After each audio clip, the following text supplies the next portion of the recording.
All right, let's dive into a wild ride from American history. One that's got a little bit of truth, a whole lot of tall tale, and more than enough flying snakes to go around. Picture this. It's 1882. You're barreling through the California desert on a steam train near Dos Palms, just minding your business. When suddenly, boom! The train is attacked by a 30-foot flying serpent with wings, roaring like a distressed cow, and moving 2 miles faster than chain lightning. Passengers whip out their pistols, bullets fly, but the monster just shrugs it off and soars into the desert night. Sounds like something out of a monster movie, right? But this wasn't Hollywood. This wild story ran as front-page news in the Illustrated Police News and supposedly even made its way into the Los Angeles Times. Back then, newspapers were less about cold, hard facts and more about grabbing eyeballs with the wildest story they could print. It was the golden age of yellow journalism, where the line between fact and fiction was a suggestion at best.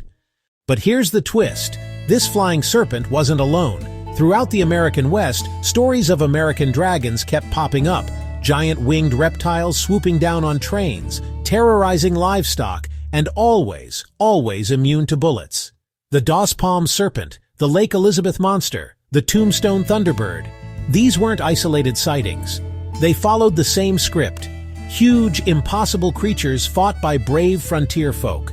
And no matter how many times someone shot them, the creatures just vanished, leaving zero evidence behind. So, why did these stories catch fire? Well, imagine living on the frontier, where every day is uncertain and the world feels a little wild.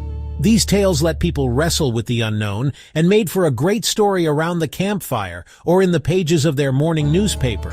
Shooting at monsters became a way to show courage, to claim a bit of control over a world that refused to be tamed.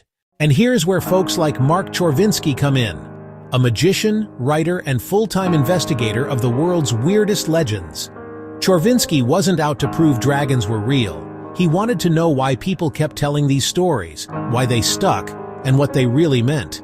He saw these American dragons not as cryptids to hunt, but as mirrors reflecting the hopes, fears, and wild imaginations of an America still finding its place in the world.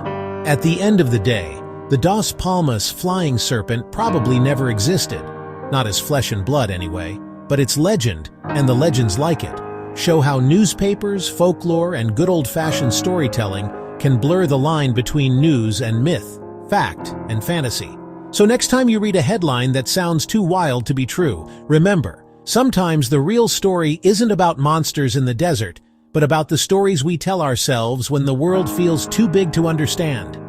Thanks for joining me on this trip through America's weirdest news. If you enjoyed it, hit that like button and don't forget to subscribe for more strange history.